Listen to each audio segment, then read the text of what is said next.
Hello out there, and welcome back to the GamecockScoop.com podcast, the official podcast of GamecockScoop.com on Rivals. I'm Caleb, joined by Alan.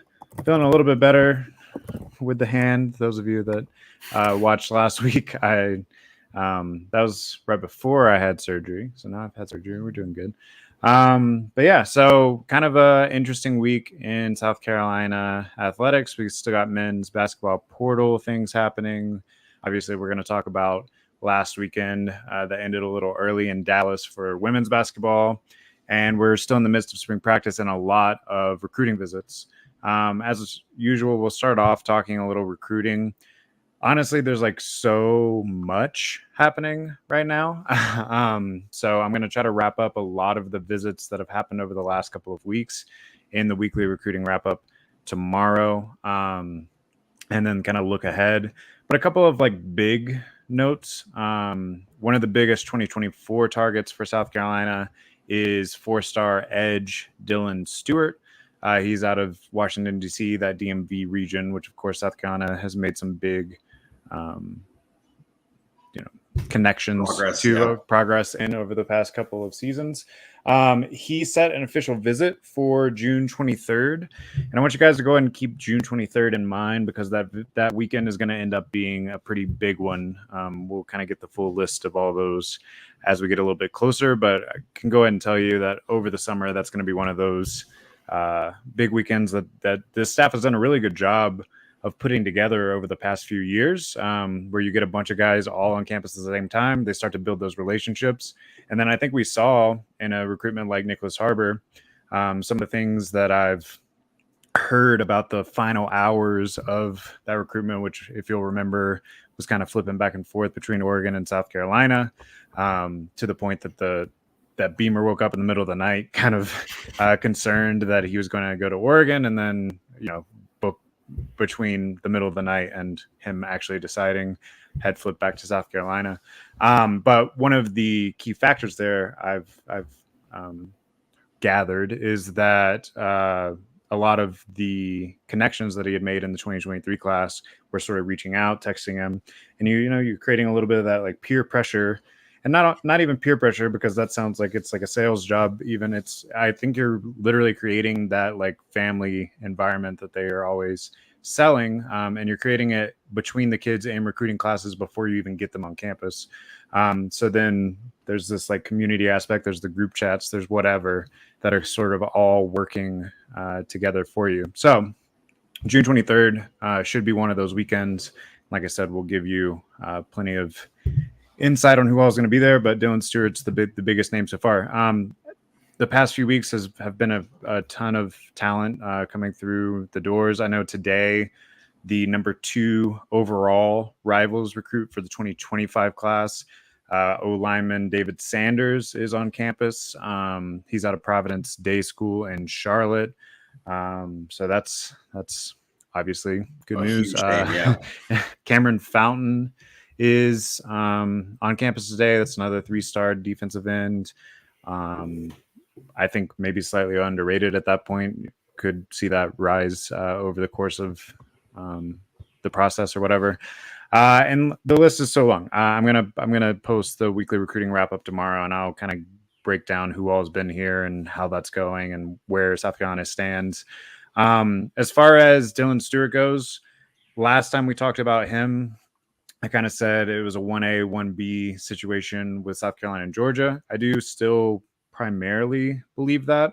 But by all accounts, he had a really good visit to Ohio State. And some of the national guys think that might have sort of swayed what he's thinking. And yeah, I mean, it's going to be a marathon with a recruit like that, just like it was with Harbor that we talked about just a minute ago. It's going to take the whole process. You're going to have to battle off the big dogs in the recruiting world to land a guy like that. But I think South Carolina is in as good a position as they can be at the moment. Early and for 2025 prospect, yeah. Well, I was talking about for for Stewart, 2024. But yeah, also I think they're in really good place for David Sanders, the 2025 O lineman that's already a 5-star, rated number 2. overall for all positions on Rivals. So lots of good football recruiting stuff happening. A couple other notes on recruiting. The portal is still open, and South Carolina has seen several visitors from the portal over the last couple of weeks as well, including this week at a position of need. You had Derek McClendon II, who is a defensive end sort of prospect out of FSU. He's a junior. Hasn't played a ton, but when he has, he's graded up pretty well on like PFF.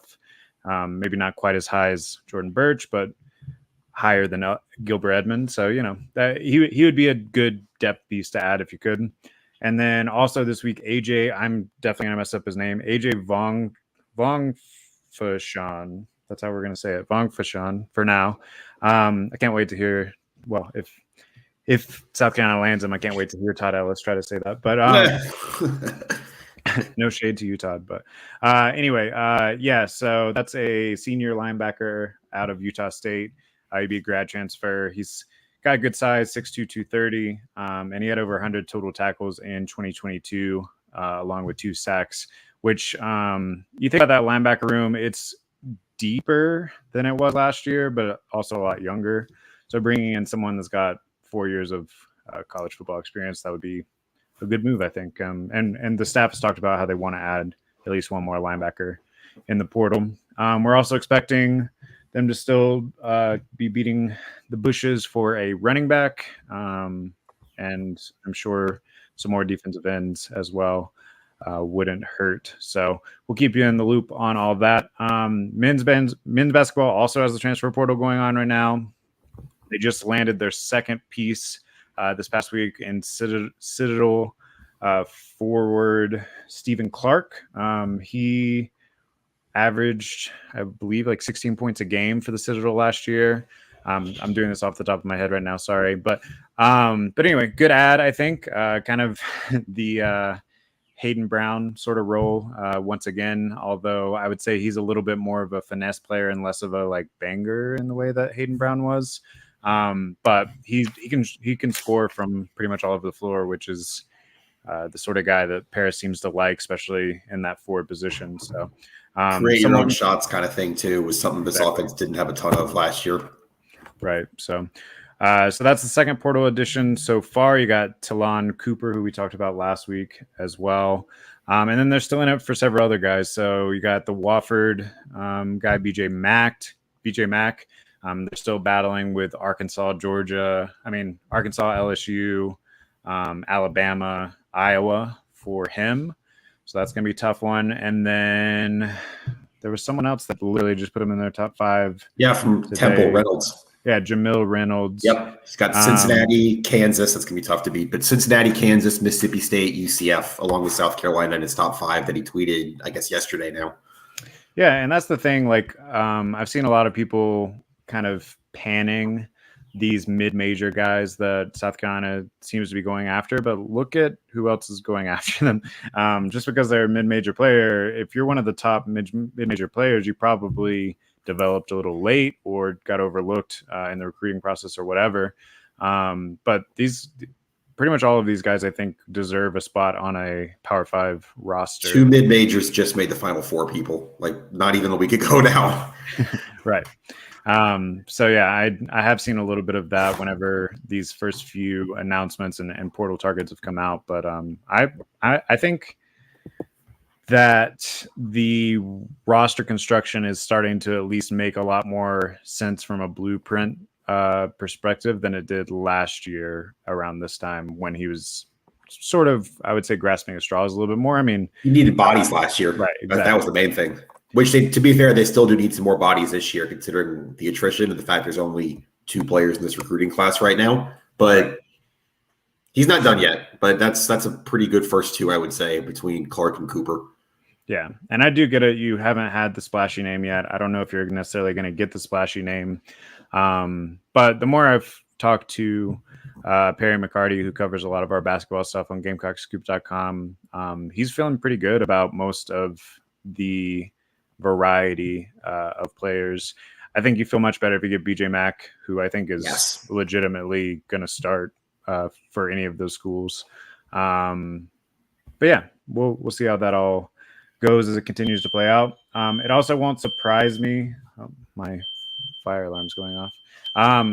It also won't surprise me if women's basketball gets a couple out of the portal, but the news on those are a little bit harder to come by. But obviously, we'll pass along anything that we hear on that as well. I'm going to mute myself real quick while this is going off and let you talk a little about the spring scrimmage last Saturday. I know you tried to piece together for an article on our site what happened and what some of the highlights of that were.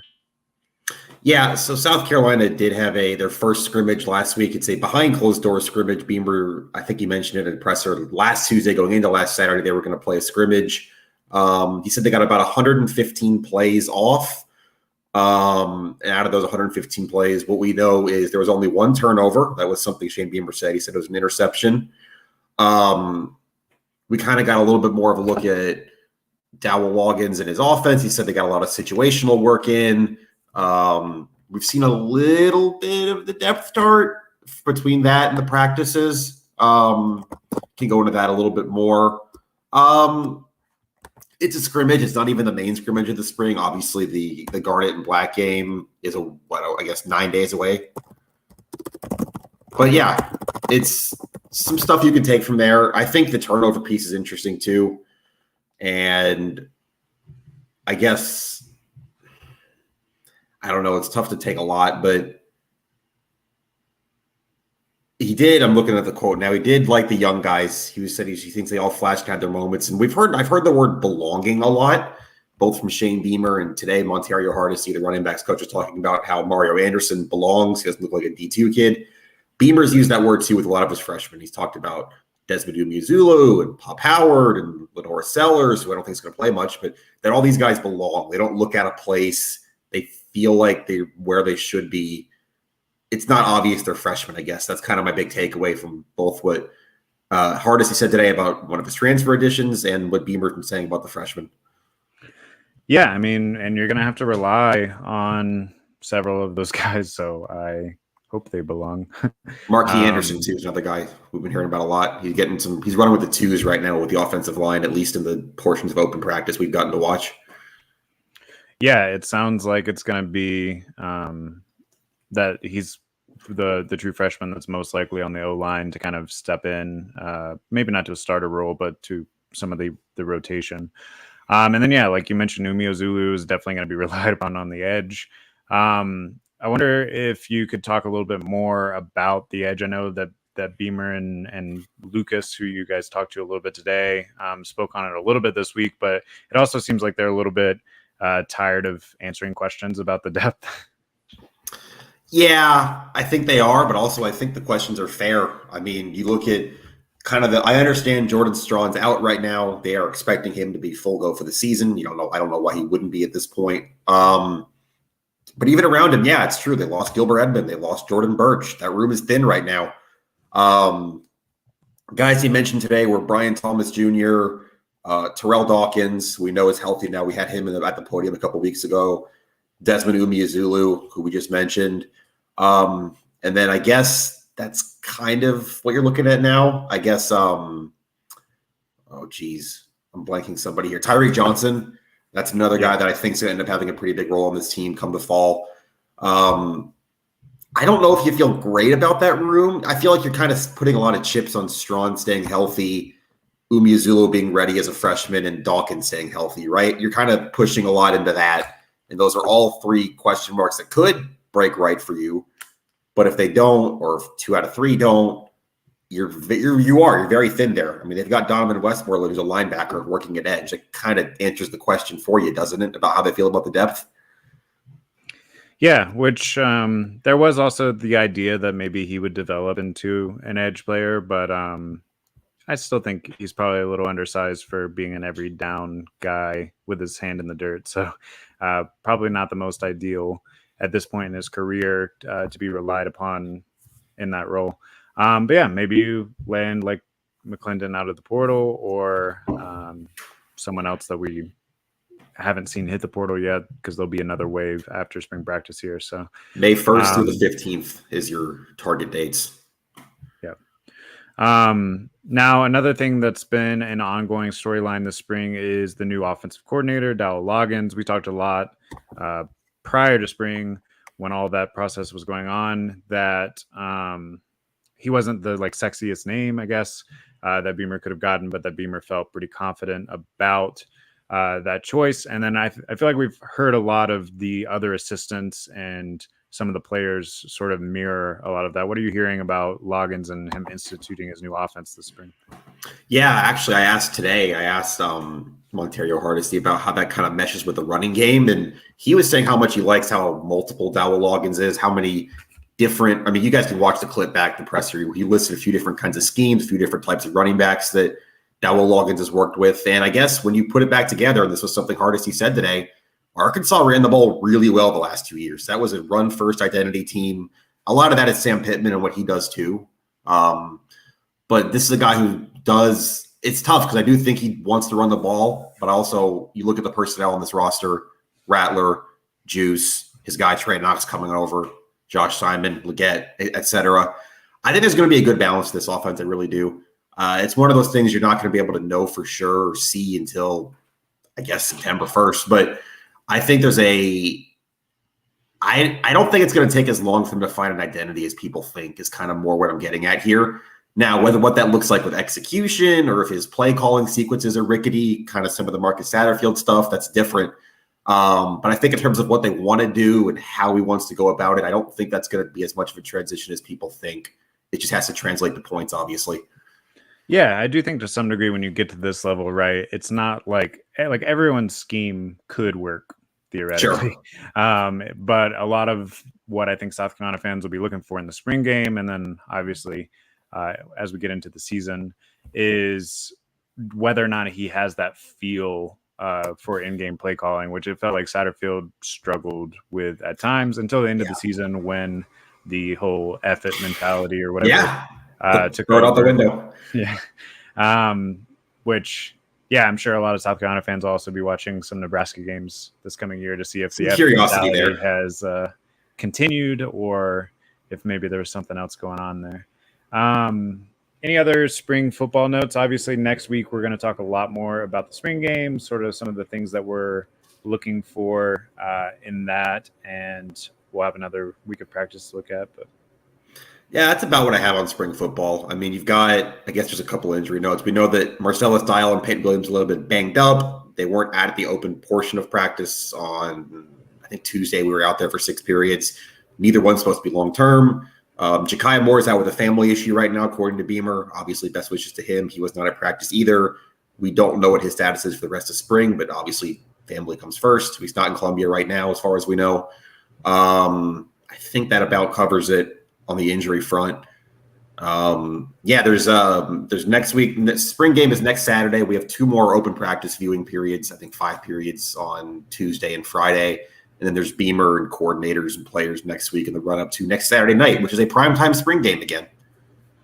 Yeah, I'm actually really looking forward to checking that out. We will have some live updates from that and some quick analysis. And then obviously we'll hop on that next week, the podcast, and talk some more there. But in the meantime, if you want more content between our weekly podcast right now, which in the season we'll have a couple more, but still go to GamecockScoop.com. There's 3 to 5 articles posted pretty much every day, just solely focused on South Carolina.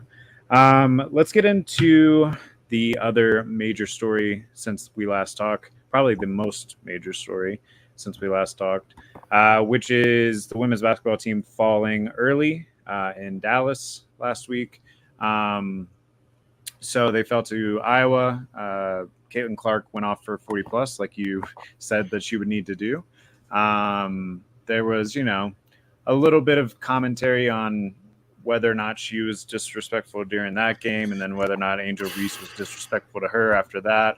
I don't think any of that commentary matters that much, nor do I think you even talk about it if it's like a men's basketball game. So I don't want to really go too far into that. I don't really care. If you win, you celebrate. If you lose, you don't. That's pretty much my philosophy on anything. But yeah, so South Carolina lost. You were there. What were some of your takeaways from that game? Was that like a 1 in 10 sort of situation? Is that a 50-50 situation. Like, obviously, we saw LSU beat Iowa a couple nights later, and South Carolina took care of LSU pretty easily and handily in the regular season. So what do you think happened there? It's what I wrote. It's just a missed opportunity. That's really that. I mean, that one's going to hurt for a while if you're South Carolina. It should. It's a 4-point loss. Caitlin Clark, she scored 41, and as someone else pointed out to me, if she had scored 35, that's still an amazing game, like a historic game for a Final Four, and South Carolina wins. They lost by 4. Just kind of a lot of the wrong factors at the wrong time, I think. You had Clark hitting basically every big shot, seemingly. Aaliyah Boston picked up a questionable second foul late in the first quarter. I do think Dawn kind of fouled her out of the game herself, though. I think obviously Dawn's a great in-game coach, but Aaliyah Boston probably did not need to sit for an entire quarter of a Final Four game. That's just one of those players you trust to not pick up a third foul. So I thought that Dawn kind of overplayed her hand a little bit there, maybe overthought it. But look, they were 16 for 61 on jump shots, and that'll get you beat no matter who you're playing. You just can't shoot like that. It's not WNBA. It's not the NBA. It's not a best of 5. It's not a best of 7. It's one game. And if you shoot 16 for 61 from the floor on jumpers, you're probably not going to win. And the ball just wasn't going in. It was at the other end. I thought that sequence late in the fourth quarter where they were still in it, they turned it over 3 straight times, was just a killer. I mean, you get a bucket even one of those possessions, you're within 2. Maybe it's different late. I can't say South Carolina deserved to win, but I do think if they played a 7-game series, they might. But it's one game. Caitlin Clark was incredible. It was a great game to be at, a great atmosphere. I think it's good for women's basketball to have a game like that. You know, the viewership numbers spiked like over 100% from last year. But that is a really tough pill to swallow if you're South Carolina to lose like that. No, definitely. I mean, pretty much, you finish number 1 overall in 2020 in the COVID-shortened season. You win the national championship last year and have the opportunity to get basically 3 for the freshies. And stumbled. I mean, you're undefeated completely up until the Final Four. Best record, smashed all these other records, but didn't get it done in the end. And in the end, that's the thing that's going to kind of linger, I think, on this. If you're looking ahead, I mean, South Carolina kind of solves the deficiency that they showed in the Final Four with Malaysia Fulwiley, who is, the best scorer. Immediately will step in and probably be the best scorer on the team. I mean, there's going to be a step up from high school to college, but go watch her film if you guys haven't. She can shoot. She can shoot. Yeah. But obviously you have, which you can get into this here in just a second, but you have several leaving for the WNBA. You're going to have to rebuild a little, maybe through the portal and with, the depth that you had, which is, better than anyone else in the country. But yeah, what do you see as kind of the next steps for this program as this historic group moves on?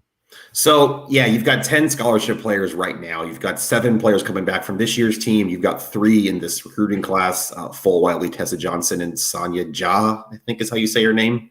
I think you have a good foundation in place, obviously. Raven Johnson can run the point. She should be your starter there next year. Cardoso was basically a 6th player, playing starter minutes all of last year. She's back. Bree Hall's back. Sanaya Fagan's back. You'll get a full year of Chloe Kitts, a full offseason development. Like, you kind of have a lot of what you need there. I would be almost positive there's going to be some portaling, just because I don't think you want to go into a season with 10 scholarship players. You had 14 this year. I don't know if they're going to get that high again. Dawn doesn't like to push right up on the limit. She's usually kind of in that 12, 13-ish range.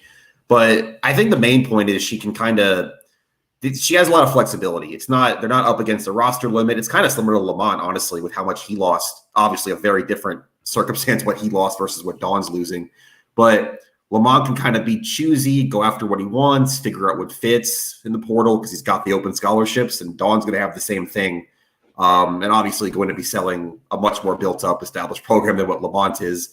But keep an eye on the portal, more so the type of player they try to portal and how that might fit, because they only got 1 in the portal last year and it ended up being a full season starter in Kiera Fletcher. So whoever they choose, it's going to be careful. It's going to be someone they think obviously can – it's kind of like win now for a pro team, right? You talk about an NFL team going all in at the trade deadline or whatever, trading draft picks. It's kind of that. where anybody you're looking to bring in the portal is someone that can make an immediate impact, that can help you get back to a Final Four and complete it. Yeah, I mean, you're definitely more of like, if you want, those of you that don't necessarily watch a ton of women's basketball, if you want a football analogy, you're the Alabama right now of women's basketball, right? So you don't have to go and like fill every spot in the transfer portal. You recruited very well.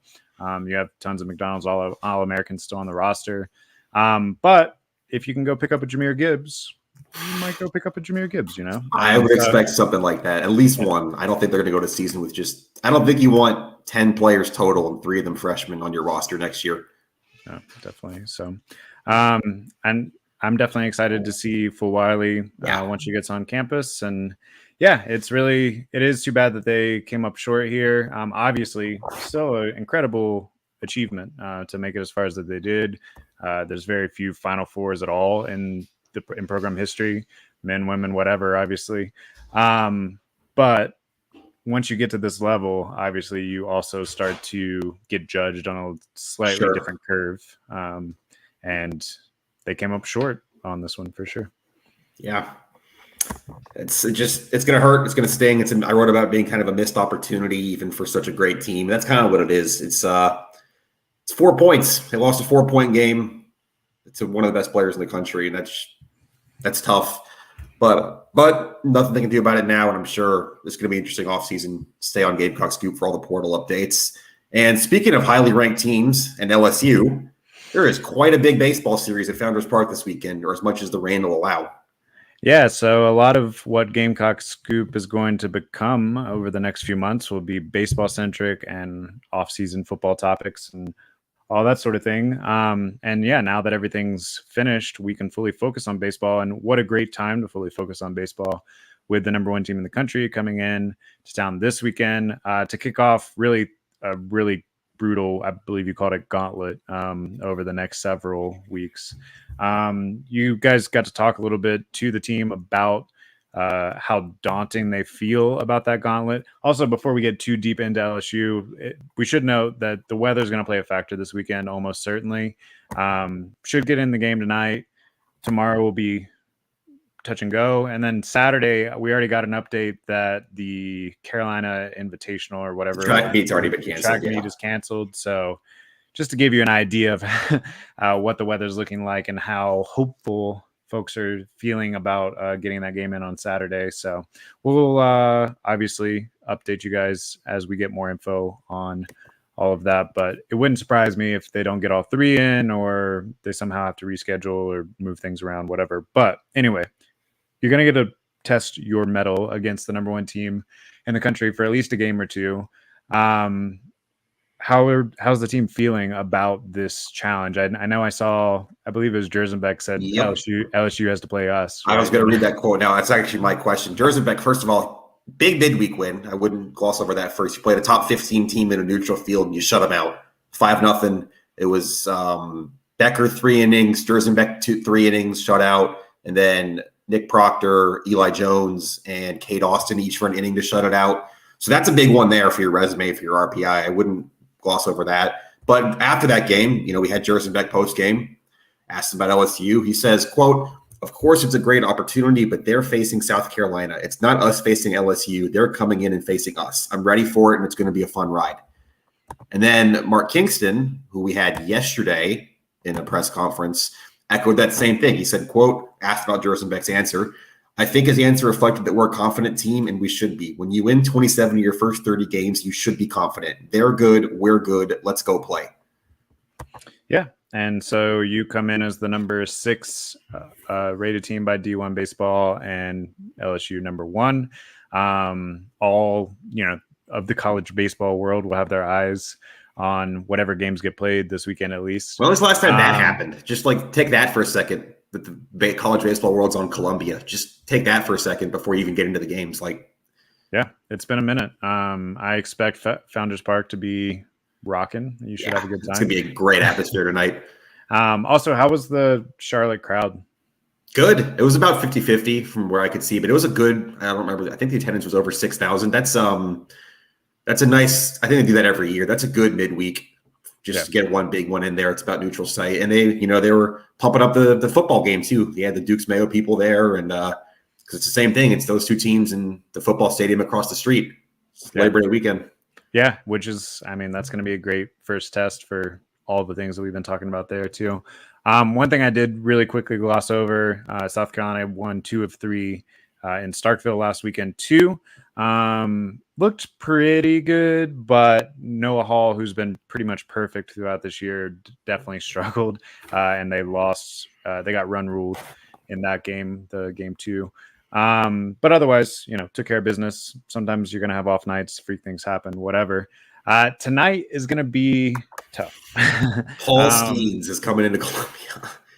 Yeah. So facing, we talked about it a little bit before the podcast, pretty much the best pitcher in the country. I mean, statistically, eye test, whatever. If he's not, he's easily in the top 5. I think South Carolina. Mark Hinkson had the perfect quote about LSU's ace, Paul Skeens. He just said that if you could design a pitcher in a lab, it would be him. Yeah.